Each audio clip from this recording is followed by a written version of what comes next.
Safety has been one of the most important questions that I've been asked about, whenever I do my rides.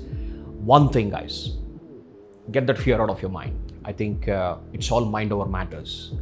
Generally, the world is a beautiful place. I, for one, start very early in the morning by around 5-ish, catch a sunrise along the road, stop probably for a cup of coffee or a sip of water and enjoy that moment for about 15, 20, 30 minutes. But also, aware of where am I stopping, not in a very crowded place, making sure that, I'm not showcasing my gadgets, my new phones or whatever. So these are things that can attract envious eyes. So stay away from flaunting your gadgets and phones and, trying to, showcase what should not be shown. Ideally, I would end my ride an hour before sunset, looking for a place to stay and making sure that I have the right kind of environment for my evening. I have been in one situation wherein I thought I was getting mugged, and it happened in my own country, and I've shared that on my social media pages as well.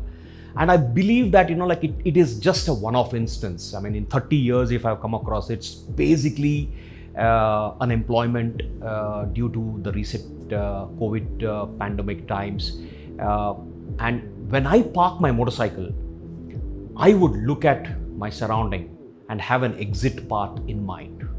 Always the front wheel is gunning out to go. It's not towards the wall.